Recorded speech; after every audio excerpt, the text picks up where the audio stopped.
In this video, I'm going to be going over what you can expect for the second week of the Call of Duty Black Ops 6 beta. As of the time of recording this, we are an hour and a half out until the week 2 beta starts.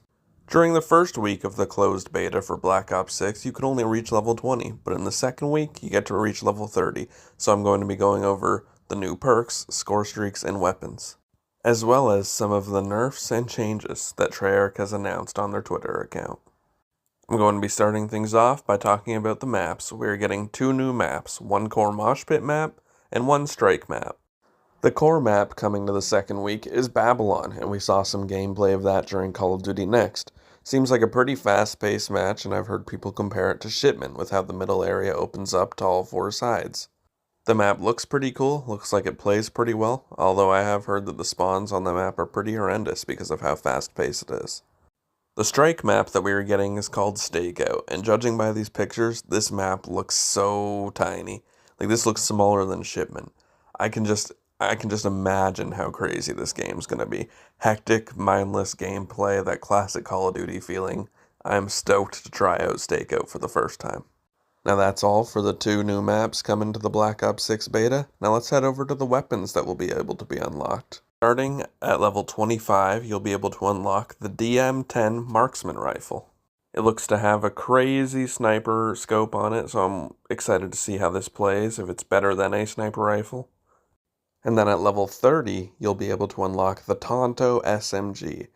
This gun got a ton of use at the CoD Next showcase, and it looks like it eats. It looks like it shoots a lot faster than the Jackal PDW and the C9, but it looks like it does a lot more damage. It takes chunks out of the enemy, so I'm really excited to give this one a shot.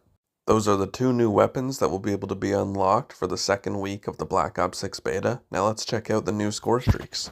Starting off at level 22, you'll unlock the Interceptor score streak, which is a returning score streak from Cold War. The Air Patrol score streak, the most annoying score streak in Call of Duty history, in my opinion. When you call in the Interceptors, it destroys any score streak that's flying in the sky at that point in time.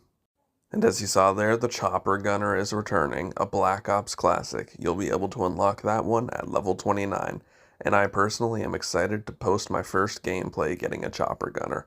I'm so excited to see how this thing eats. Now that's all for the score streaks during week 2. Now let's head over to the lethals and tacticals, starting first with the lethal. Starting first at level 21, you'll unlock the Blast Trap. I'm not really sure what that is, what it does, but I'm assuming you place it down and someone walks by, it explodes or something like that. Who knows? I guess we'll have to wait and see. And you see it right there? The Tomahawk is returning. So excited that we get to use this in the beta. I'm definitely going to be throwing that across the map. If I get a Cross-Map Tomahawk in this beta, that will just be amazing. Something to remember it by. Cross-Map Tomahawks are one of the best parts about Call of Duty in my opinion, and I'm stoked that this is returning, especially for those players that only use knives and tomahawks. The Tomahawk will be unlocked at level 24, so if you reach level 20 in the first week, you don't have to grind that much for it, so that's good to hear. Moving over to tacticals, there's just one. At level 28, you unlock the Decoy Grenade. It's a decoy grenade, not much to really say about that, but cool it's returning. I'm just wondering how much XP you get for the decoy distracts, because that's been used as a tactic to level up weapons and just level up in general throughout the past couple of years, so guess we'll have to wait and see. Within the past hour, Treyarch posted some of their patch notes going forward for Weekend 2. I'm going to read off a few of those now. Let's get right into this. Kicking it off with movement speeds, Treyarch says, "We are making small adjustments to baseline movement speeds on all weapon classes to make sure they are sitting in a good spot relative to one another. We have mostly focused on move speeds and ADS move speeds, which come into play during combat engagement."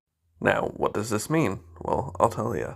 As you can see here, they nerfed the movement speed with the assault rifles. ADS crouch speed increased from 1.75 milliseconds to 1.88. Move speed increased from 4.14 milliseconds to 4.29 milliseconds, and the ADS move speed was increased from 3.07 milliseconds to 3.23 milliseconds. So overall, assault rifle movement speed has been nerfed.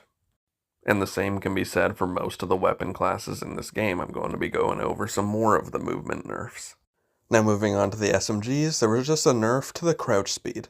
The crouch speed for SMGs has been increased from 2.31 milliseconds to 2.77 milliseconds. So not an overall nerf, but just a crouch speed nerf. Moving over to shotguns in this game, even though they're already horrible, they got nerfed. ADS crouch speed increased from 1.63 milliseconds to 1.75 milliseconds. Move speed increased from 4.14 milliseconds to 4.29 milliseconds. And the ADS move speed increased from 3.07 milliseconds to 3.23. I'm personally not a big fan of this nerf. I think that shotguns are pretty not great in this game. 2 to 3 hit markers when someone's like 5 to 10 meters away from you. So nerfing the overall speed of the shotguns doesn't make sense to me. Okay, now heading over to the LMGs. The ADS crouch speed for LMGs has been increased from 1.14 milliseconds to 1.3 milliseconds. Move speed increased from 3.71 milliseconds to 3.86 milliseconds, and the ADS move speed was increased from 2.31 milliseconds to 2.46 milliseconds. I'm personally fine with these nerfs. If you use the XMG LMG in the Black Ops 6 first week of the beta, you'll know how overpowered that gun was. The mobility on that thing was insane for an LMG, and the amount of damage it did, the lack of recoil, so I think nerfing down its movement speed, its crouch speed, all that stuff, I think that's a pretty good change, and we'll just have to see how it plays the second week of the beta. Now let's move over to the Marksman Rifle. The Marksman Rifle's also catching a movement nerf. Crouch speed increased from 2.41 milliseconds to 2.49 milliseconds, so just a slight increase there. ADS crouch speed increased from 1.37 milliseconds to 1.55 milliseconds. Move speed increased from 3.76 milliseconds to 3.99. And the ADS move speed was increased from 2.9 milliseconds to 3.3 milliseconds. So not that big of a difference with the ADS move speed. I didn't use Marksman Rifles all that much, but I'm not really a big fan of the movement speeds. I guess Marksman Rifles should be a little more clunky, a little slower, so it's fine. They didn't they didn't add like a whole second to most of those things. So I'm kind of fine with the Marksman Rifle changes. Now we're going to head over to the Sniper Rifles, and you're going to be a little surprised to find that, whoa, they actually buffed a Sniper Rifle? What? In this economy? Now, it is the world's tiniest buff, but for a Sniper Rifle, we'll take it.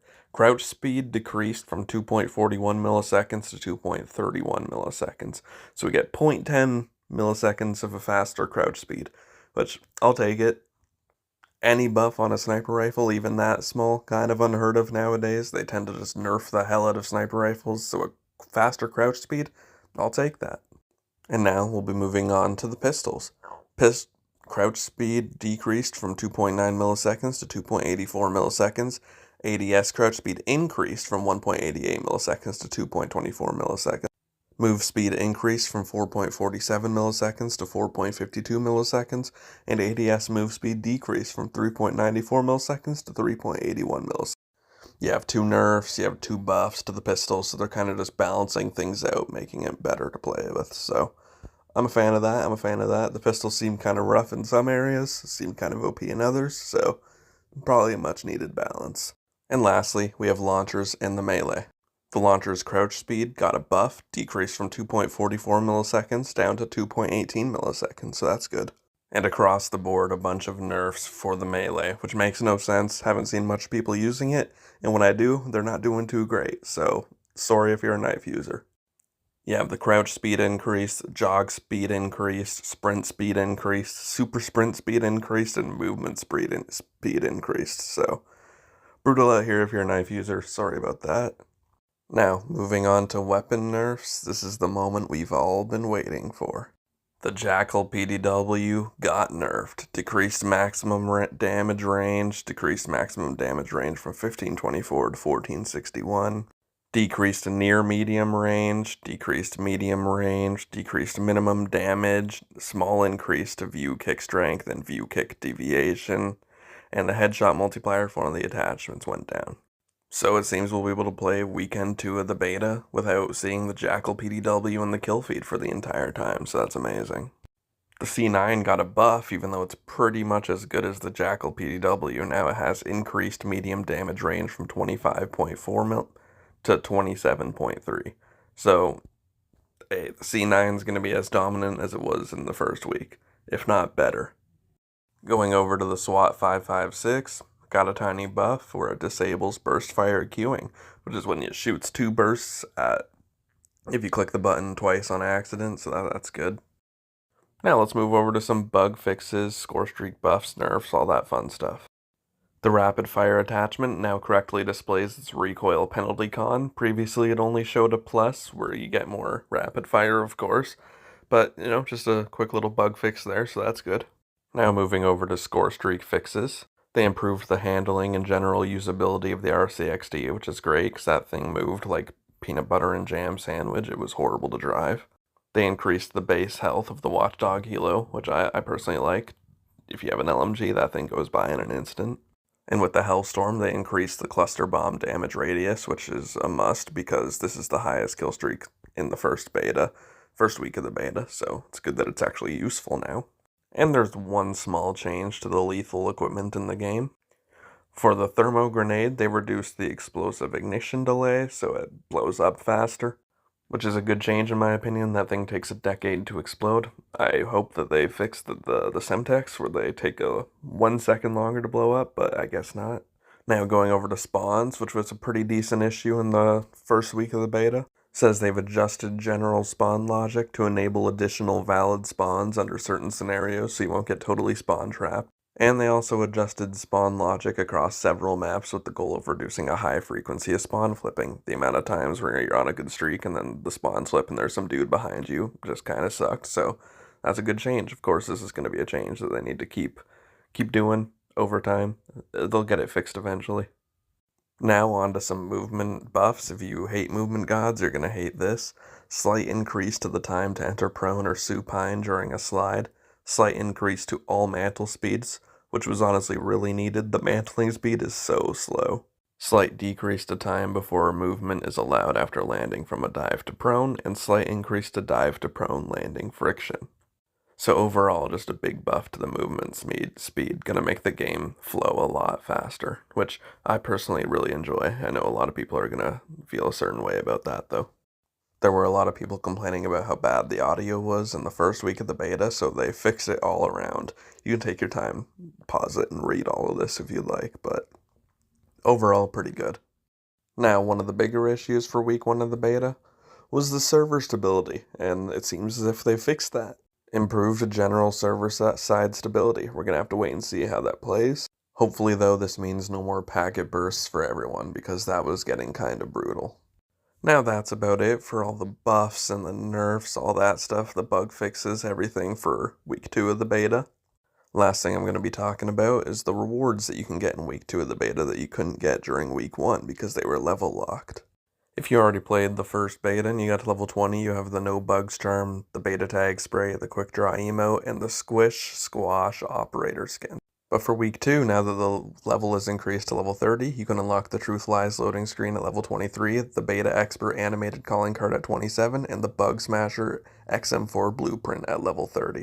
Now that's all I had to go through. That's all the things that are changing for the second week of the Black Ops 6 beta. Have fun, enjoy.